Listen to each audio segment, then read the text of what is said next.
বাড়িতে তুলসী গাছের ওপর যদি কোনো বিপদ আপদ আসে, তুলসী গাছকে যদি দেখো কখনো মরে যাচ্ছে কিংবা শুকিয়ে যাচ্ছে, তাহলে ভাববে তোমার জীবনেও কোনো বিপদ কিংবা আঘাত আসতে চলেছে। এটা কিন্তু আমি আমার জীবন দিয়ে প্রমাণ পেয়েছি। তো সেজন্য তুলসী গাছকে কখনো আমি অবহেলা কিংবা অযত্ন হতে দিতে পারি না। তো আমার এখন ভয় লাগে তুলসী গাছের কোনো যদি অবহেলা হয়।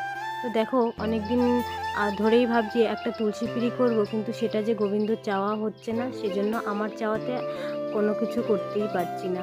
বাড়িতে এত কিছু করা হচ্ছে, কিন্তু একটা তুলসী মন্দির আমি কিছুতেই করতে পারছি না। এক এক বিপদ চলেই আসছে, একটা বাধা চলে আসছে। কিছুদিন আগে তুলসী গাছটাকে যেহেতু আমি ইট দিয়ে মাটি দিয়ে বানিয়েছি, তো খুব সুন্দর করে আবার বানিয়েছিলাম, কিন্তু ইদানিং যা বৃষ্টি শুরু হয়েছে তাতে না প্রতিদিন মাটিটা কেটে কেটে নেমে যাচ্ছে।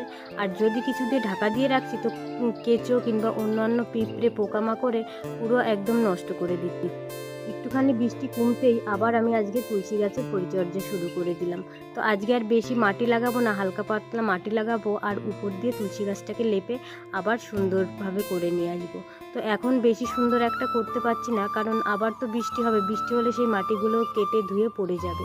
তো সেজন্য কোনো রকমে একটু রেখে দিলাম। তারপরে আবার যখন বৃষ্টি থেমে যাবে, শীতকাল আসবে, তখন আবার তুলসী গাছটাকে সুন্দর পরিপাটি করে নেব। আসলে বহুত দিনের ইচ্ছা একটা ভালোভাবে তুলসী পিড়ি করব, তুলসী মন্দির করব, কিন্তু সেটা না কিছুতেই আর পূরণ হচ্ছে না। আসলে এখনও আমার বাড়িটা তো কমপ্লিট না, বাড়িটাতে এখনও প্রচুর মাটি দিতে হবে, তারপরে এখনও এদিক ওদিক কিছু ঘরদোর করা বাকি আছে। তো সব কিছু প্ল্যান করে আর তুলসী পিড়িটাই করা হয়ে উঠছে না। যেহেতু তুলসী গাছ একবার করলে সেখান থেকে আর ভাঙা যাবে না, তো সেজন্য আর তুলসী গাছটা কোনো রকমেই করে উঠতে পারছি না। তো ওর জন্য আমি মাটি আর ইট দিয়ে একটু তৈরি করেছি, যাতে আমাদের তুলসী গাছটাকে একটু পুজো করতে পারি।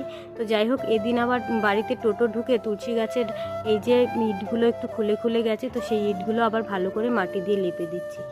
তো এরকমভাবেই আর কি তুলসী পিড়িটা করে রাখি, যাতে লোকে দেখলে বুঝতে পারে না এটা একটা হিন্দু বাড়ি। তুলসী গাছ তো আমাদের হিন্দুত্বের প্রতীক, সেটা তোমরা সকলেই জানো। আর মা তুলসীর যদি কখনো কোনো অপমান হয়, তাহলে সেটা কিন্তু তোমার জীবনেও চরম আঘাত আনতে পারে।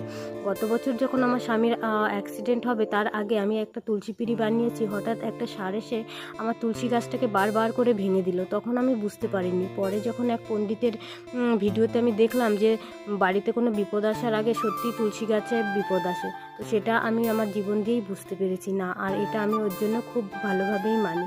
তো তুলসী গাছে কেউ কখনো অবহেলা করবে না। তো আমি আজকে তুলসী পিড়িটা সুন্দর করে লেপে পুছে পরিষ্কার করে নিলাম।